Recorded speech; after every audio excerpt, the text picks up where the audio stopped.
매일 성경 묵상. 당신도 농부가 아닙니까? 오늘 말씀은 마가복음 12장 1절에서 12절 말씀입니다. 예수께서 비유로 그들에게 말씀하시되, 한 사람이 포도원을 만들어 산 울타리로 두르고 집자는 틀을 만들고 망대를 지어서 농부들에게 새로 주고 타국에 갔더니 때가 이름에 농부들에게 포도원 소출 얼마를 받으려고 한 종을 보내니 그들이 종을 잡아 심히 때리고 거저 보내었거늘 다시 다른 종을 보내니 그의 머리에 상처를 내고 능욕하였거늘 또 다른 종을 보내니 그들이 그를 죽이고 또 그 외 많은 종들도 더러는 때리고 더러는 죽인지라. 이제 한 사람이 남았으니 곧 그가 사랑하는 아들이라. 최후로 이를 보내며 이르되 내 아들은 존대하리라 하였더니 그 농부들이 서로 말하되 이는 상속자니 자 죽이자. 그러면 그 유산이 우리 것이 되리라 하고 이에 잡아 죽여 포도원 밖에 내 던졌느니라. 포도원 주인이 어떻게 하겠느냐? 와서 그 농부들을 진멸하고 포도원을 다른 사람들에게 주리라. 너희가 성경의 건축자들이 버린 돌이 모퉁이의 머릿돌이 되었나니 이것은 주로 말미암아 된 것이요 우리 눈에 놀랍도다 함을 읽어보지도 못하였느냐 하시니라. 그들이 예수의 이 비유가 자기들을 가리켜 말씀하신 줄 알고 잡고자 하되 무리를 두려워하여 예수를 두고 가니라. 예수께서 그들에게 비유로 말씀하기 시작하셨다. 어떤 사람이 포도원을 일구어서 울타리를 치고 포도즙을 짜는 확을 파고 망대를 세웠다. 그리고 그것을 농부들에게 새로 주고 멀리 떠났다. 때가 되어서 주인은 농부들에게 포도원 소출의 얼마를 받으려고 한 종을 농부들에게 보냈다. 그런데 그들은 그 종을 잡아서 때리고 빈손으로 돌려보냈다. 주인이 다시 다른 종을 농부들에게 보냈다. 그랬더니 그들은 그 종의 머리를 때리고 그를 능욕하였다. 주인이 또 다른 종을 농부들에게 보냈더니 그들은 그 종을 죽였다. 그래서 또 다른 종을 많이 보냈는데 더러는 때리고 더러는 죽였다. 이제 그 주인에게는 단 한 사람, 곧 사랑하는 아들이 남아 있었다. 마지막으로 그 아들을 그들에게 보내며 말하기를 그들이 내 아들이야 존중하겠지 하였다. 그러나 그 농부들은 서로 말하였다. 이 사람은 상속자다. 그를 죽여버리자. 그러면 유산은 우리의 차지가 될 것이다. 그러면서 그들은 그를 잡아서 죽이고 포도원 바깥에다가 내던졌다. 그러니 포도원 주인이 어떻게 하겠느냐? 그는 와서 농부들을 죽이고 포도원을 다른 사람들에게 줄 것이다. 너희는 성경에서 이런 말씀도 읽어보지 못하였느냐? 집을 짓는 사람이 버린 돌이 집 모퉁이의 머릿돌이 되었다. 이것은 주님께서 하신 일이요 우리 눈에는 놀랍게 보인다. 그들은 이 비유가 자기들을 겨냥하여 하신 말씀인 줄 알아차리고 예수를 잡으려고 하였다. 그러나 그들은 무리를 두려워하여 예수를 그대로 두고 떠나갔다.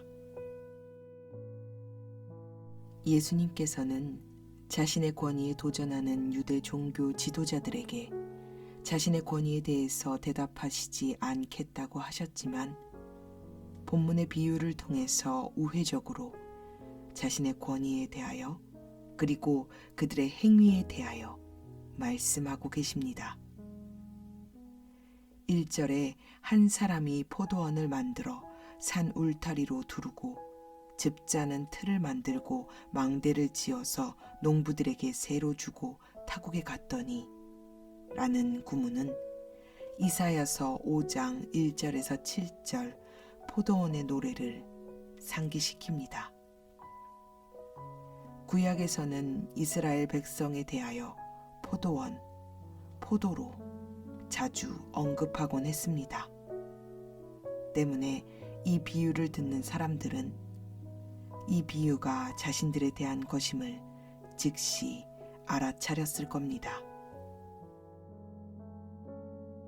이스라엘에서 지주가 농부들에게 농지를 임대하는 것은 흔한 일이었습니다. 이들은 농지를 임대하는 것에 대한 대가로 지주에게 합의된 소출의 몫에 해당하는 현금을 지주에게 지불해야 했습니다. 그러나 본문의 농부들은 지주에게 합의된 몫의 비용을 지불하지 않고 지주가 보낸 종들을 때리고 능욕하면서 주인에게 반기를 듭니다.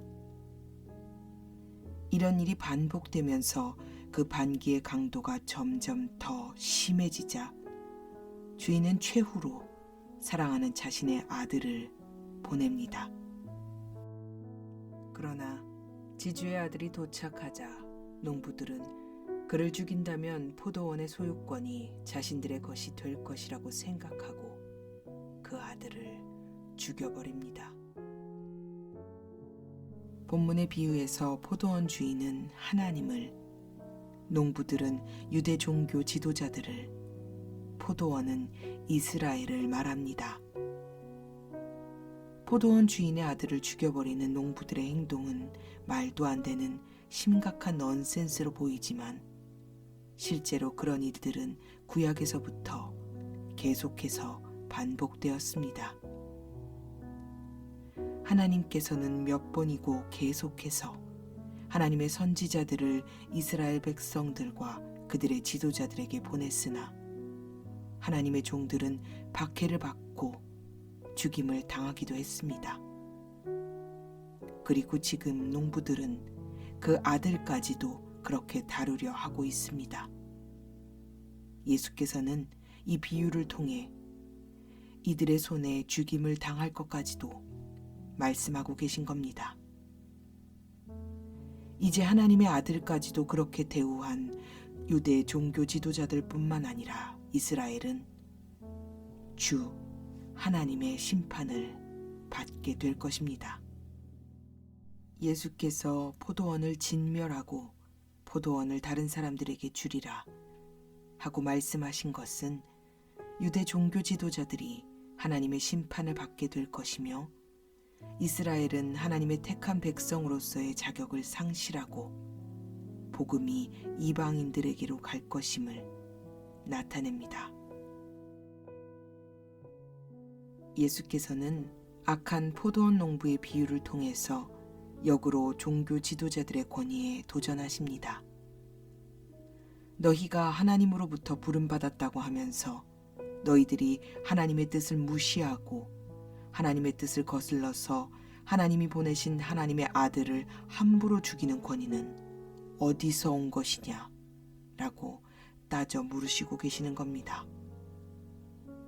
10절과 11절의 말씀은 시편 118편 22절에서 23절을 인용한 것으로 건물에서 가장 중요한 돌을 건축자들이 외면하는 상황을 현재의 상황에 빗대어 말씀하십니다.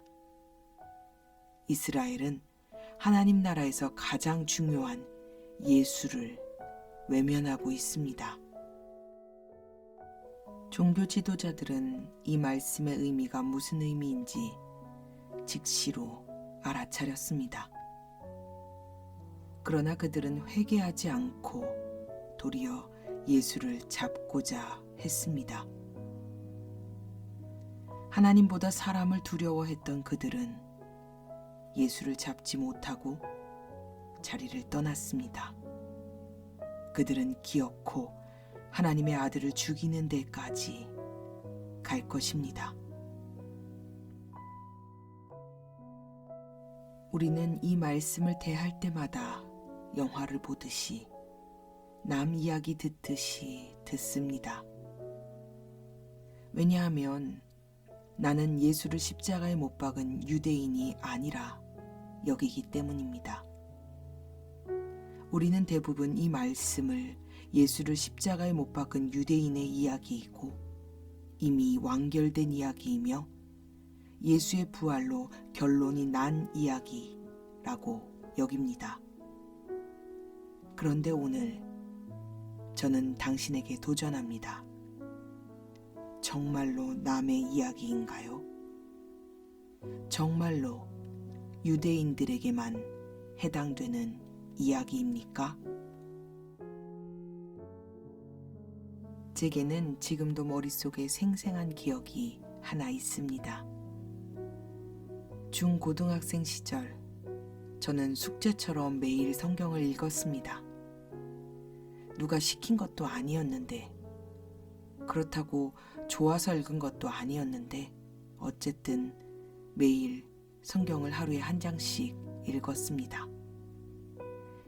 제일 짧고 만만한 게 시편이라서 주로 시편을 자주 읽었었는데 시편 119편이 나오는 날이면 아주 죽을 지경이었습니다. 성경에서 가장 긴 시편이 119편이거든요. 그렇게 성경을 매일 읽었었는데 어느 날 신약의 한 부분을 읽다가 정말 신기한 일이 일어났습니다. 주님께서 갑자기 부인할 수 없게 마음에 이런 말씀을 하시는 것이었습니다. 리아야, 네가 죄를 지으면 내가 십자가에 다시 못 박히는 거란다. 주님의 그 음성이 얼마나 슬픈지, 얼마나 가슴이 아픈지 성경을 읽다가 통곡을 하고 말았습니다. 그때는 하나님의 음성이 무엇인지, 레마가 무엇인지도 잘 몰랐었는데 그 말씀은 정말 너무도 강렬하게 마음에서 들렸기 때문에 부인할 수가 없었습니다. 그 뒤로 내가 죄를 짓게 되면 예수님을 2번 못 박는 짓이구나 라는 생각을 하지 않을 수 없게 되었습니다. 여러분은 어떠하신가요? 살면서 여러분 자신이 농부가 된 적은 없었던가요? 여러분은 하나님이 보내신 성령을 능욕하신 적이 없으신가요? 마음속에서 끊임없이 말씀하시는 성령님의 음성을 외면하면서 예수님을 부인하고 계시지는 않은지요? 기억하십시오. 돌이켜야 삽니다. 유대 지도자들처럼 돌이키지 아니하고 예수를 붙들고자 하면 남는 것은 심판밖에는 없습니다. 당신이 죄에서 돌이키지 않는다면 우리 주님은 십자가에 다시 못 박히러 가십니다. 사랑하는 아버지 하나님, 제가 농부였던 적은 없나요? 제가 예수님을 십자가에 못 박았음을 고백하고 싶지 않은 저를 봅니다. 나는 아니라고, 나는 아니지요. 예수께 물었던 제자들처럼 그렇게 주님께 이야기하고 있는 저를 봅니다. 예수님의 십자가와 제가 상관이 없다면 오늘의 나의 구원은 어디로부터 온 것입니까? 주님의 말씀 앞에, 예수님의 십자가 앞에 서게 하여 주시옵소서. 성령님의 부르심을 외면하고 하나님의 부르심을 외면한 나를 주님 앞에 회개합니다. 아버지, 오늘 회개의 영을 부어주셔서 주님께로 돌이키게 하시고 주님과 함께 십자가의 길을 걷는 제자가 되게 하여 주시옵소서. 우리 구주 되신 거룩하신 예수님의 이름으로 간절히 기도드립니다. 아멘.